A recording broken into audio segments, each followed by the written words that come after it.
Você quer tirar todas as suas dúvidas sobre vistos de estudante aqui nos Estados Unidos? Esse é o programa onde vamos conversar com a especialista nesse assunto. Fique ligado no Cruzando Fronteiras.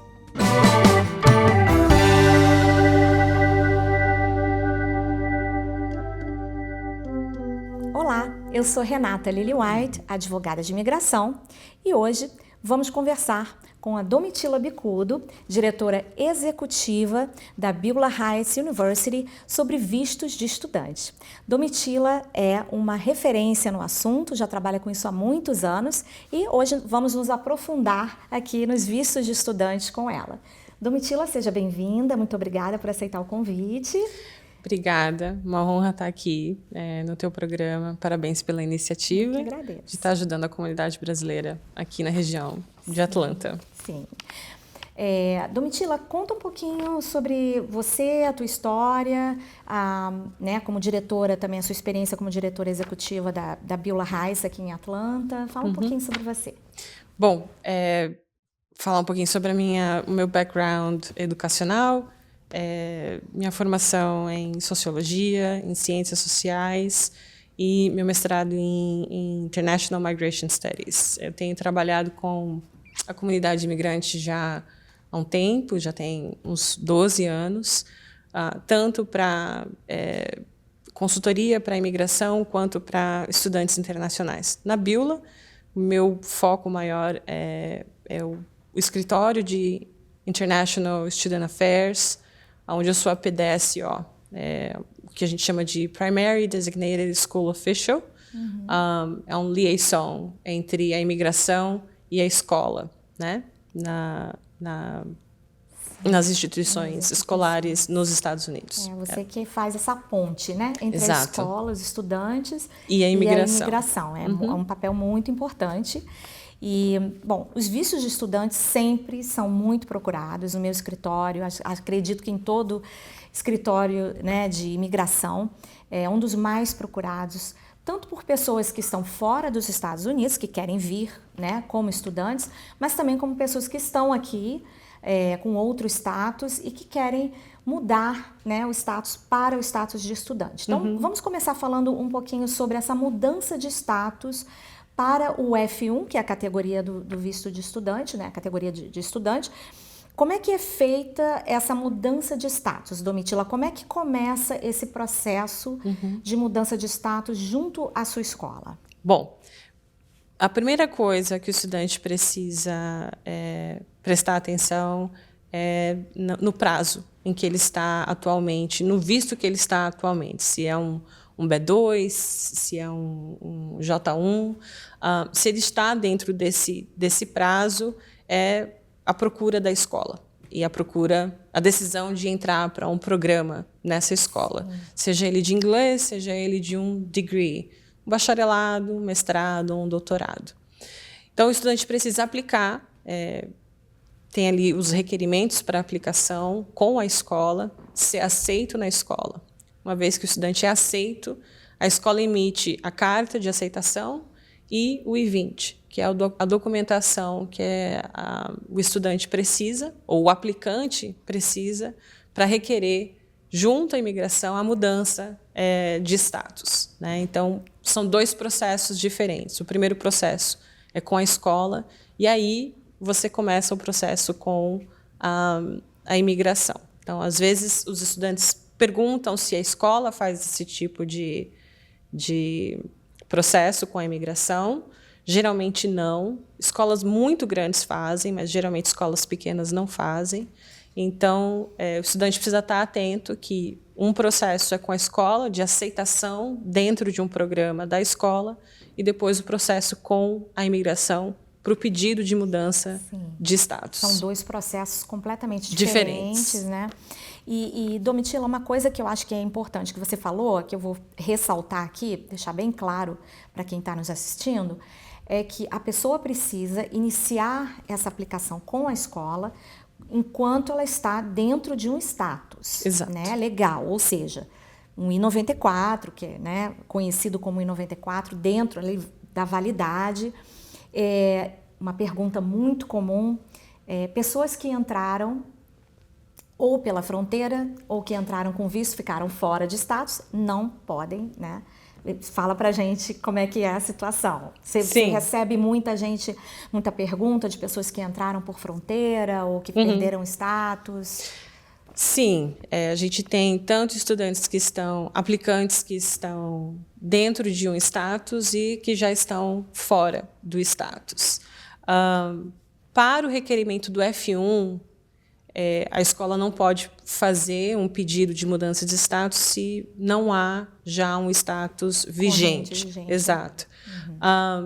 No entanto, as escolas aqui podem aceitar estudantes que estão fora de status para estudarem como estudantes domésticos. Sim. Vai também depender da escola, se a escola vai aceitar ou não esse aplicante. Mas para o pedido de F1, aí já não é possível se o estudante já está com uma autorização fora de status. Exato. Entendi. Bom, esse é um esclarecimento muito importante. Domitila, agora vamos falar um pouquinho sobre quanto tempo está levando esses requerimentos e como é que fica a questão da viagem, né? A diferença entre uma viagem com uma pessoa, para uma pessoa que tem o F1 como visto e F1 como status, existe uma diferença ali. Fala um pouquinho para a gente sobre isso. Quanto tempo está levando a mudança de status, né? A gente nunca pode garantir quanto tempo leva. Cada caso é sempre um caso. Um caso. O que você tem visto na prática? Nos últimos meses? 6 meses, no último ano, o tempo tem sido entre 3 meses e 6 meses. Eu tenho visto também. Durante a pandemia, era um tempo muito maior, eles estavam com um backlog, mas esse tem sido geralmente o prazo. Raros casos, talvez, pode ser que demore um pouco mais. Mas geralmente tem sido esse período entre 3 e 6 meses para você receber uma notificação de aprovação ou negando a mudança de status. Enquanto você está falando sobre isso, desculpa te interromper. Claro. Lembrei aqui de uma coisa muito importante. Outra pergunta muito frequente das pessoas o que acontece com a minha data de início quando o meu processo ainda está pendente? Eu vou perder vamos dizer, se o semestre começou em agosto, mas o meu pedido de mudança de status ainda está pendente em setembro, outubro, como é que fica a minha situação? Eu tenho que pedir um novo I-20? Isso é muito frequente, ligarem para o escritório e perguntarem. Então, eu acho que esse esclarecimento é importante para o pessoal saber exatamente. Super importante, porque às vezes os estudantes, eles aplicam e eles esquecem completamente de entrar em contato com a escola pedindo um deferimento, que eles chamam de defer o início da sessão. Então, vamos dar um exemplo aqui. Nós estamos agora em março, a gente está gravando agora em março. O estudante que aplica hoje, ele vai receber um I-20 para maio. Geralmente é quando inicia a sessão do verão. 2 meses é um período muito curto para a imigração fazer uma aprovação. Então, o que vai acontecer? Vai iniciar a sessão do verão, o estudante precisa entrar em contato com a escola, porque ele ainda vai estar pendente na imigração, e ele vai pedir para deferir esse I-20, que era para maio, para a próxima sessão disponível na escola, que vai ser o fall, vai ser em agosto. E isso vai acontecer até que a imigração possa dar uma resposta. Então, chegou agosto, que é a próxima sessão disponível, se não veio nenhuma resposta da imigração, o estudante precisa entrar em contato novamente com a escola e pedir uma prorrogação, né?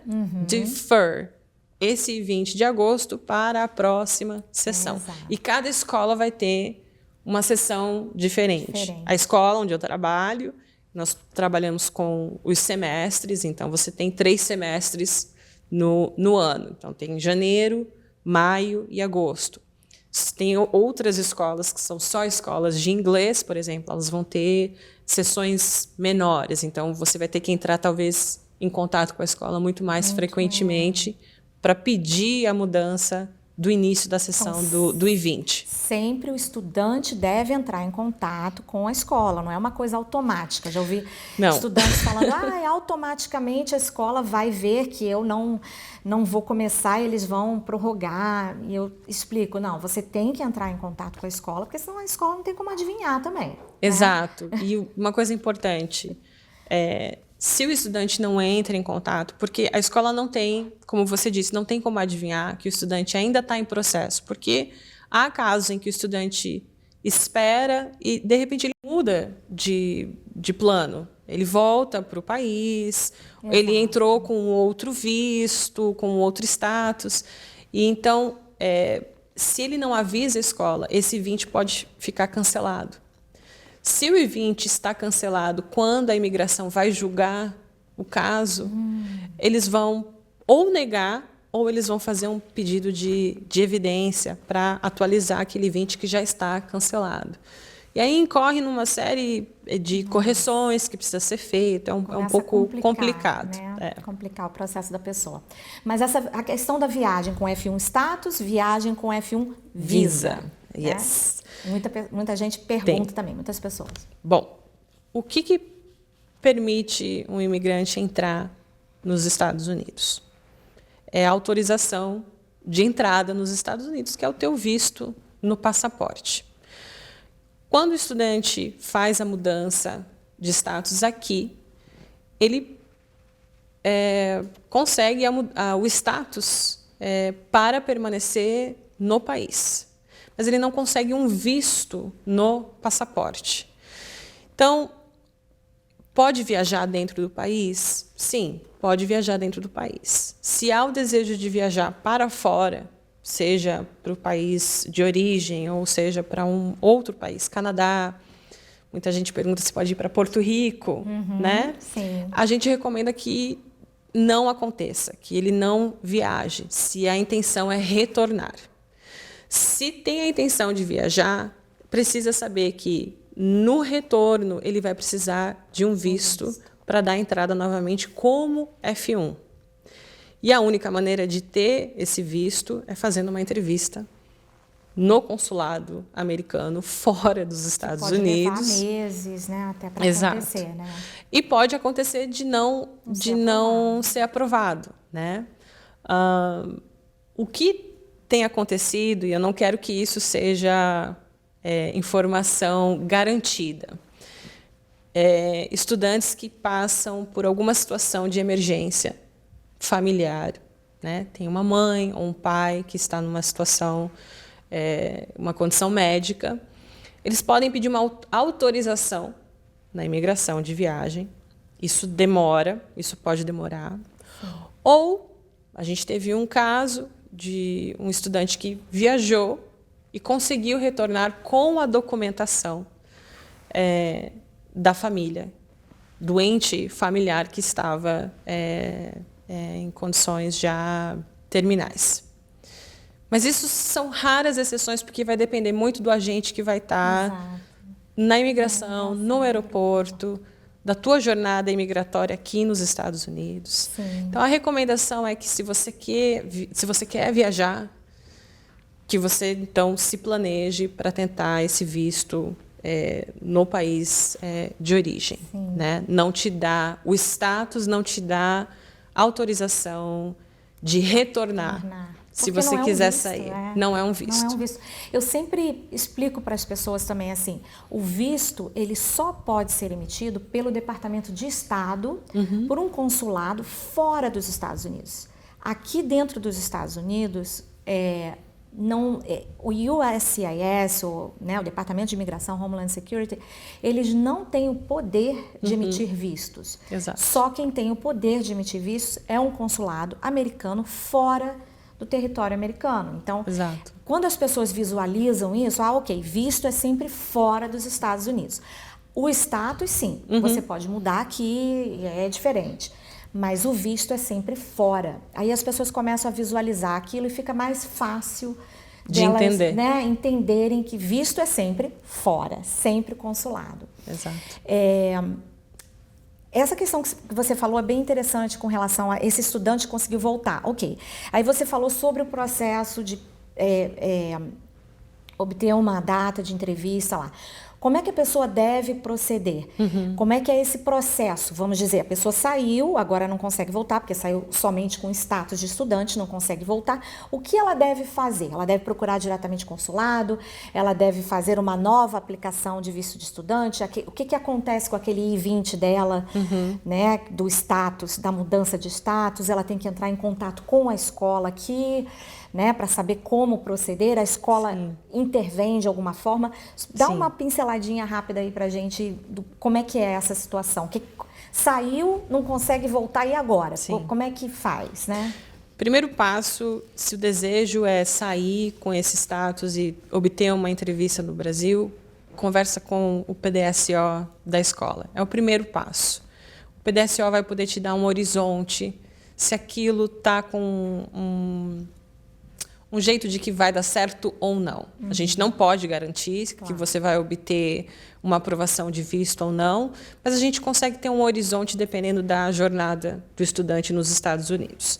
Se a decisão é sair e obter esse visto fora para retorno, precisa ir com o I-20 atualizado, levar a comprovação de matrícula, de que o estudante está matriculado. Às vezes, o consulado pede histórico escolar para saber quanto tempo o estudante está estudando. E aí você vai ter que requerer uma entrevista no consulado. E o consulado tem os requerimentos para você fazer o pedido de visto, né? Então, muito provavelmente, você vai ter que apresentar novamente o DS-160, exato, que fazer o DS-160, que é o formulário. Exato. E muito provavelmente eles vão perguntar quais são a questão principal no consulado, quais são seus vínculos com o teu país de origem. Que é uma coisa muito importante, que a gente também vai chegar lá. Ok, vamos falar um pouquinho aulas presenciais versus aulas online. Isso também é muito polêmico, né? As regulações de imigração exigem que a maioria das aulas sejam presenciais. Tivemos exceções aí, uma exceção durante a pandemia. Hoje em dia tem alguns requerimentos. Fala um pouquinho para a gente, esclarece para que fique bem claro aí como é que é a situação. Aula online e aula presencial. Existe uma regulamentação dentro da CIVES que é muito clara em relação a aulas à distância, né? Existe uma porcentagem muito pequena para estudantes de degree, estudantes em associate programs, bacharelado, mestrado e doutorado. Existe uma porção dentro dessa carga horária que o estudante pode fazer online. Então, vamos dar um exemplo aqui do estudante de bacharelado, onde o mínimo de carga horária são 12 créditos. 12 créditos equivalem a 4 classes. Então, 3 classes podem ser presenciais e uma classe somente pode ser online. E aí vai depender, conforme o estudante tem um outro degree, se é um mestrado, vai depender da carga horária. Geralmente 3 classes no mestrado, então 2 classes são presenciais, uma classe online. Então o estudante precisa ter muito cuidado com escolas que são híbridas, que oferecem high flex opções híbridas, porque o requerimento para o F1 ele é mínimo para a classe online. E se a escola permite que você esteja fazendo uma carga horária online muito maior do que é permitido, você está infringindo a regulamentação. Uma coisa importante é o programa de inglês. O programa de inglês é diferente do programa de degree. E o programa de inglês você não pode fazer online.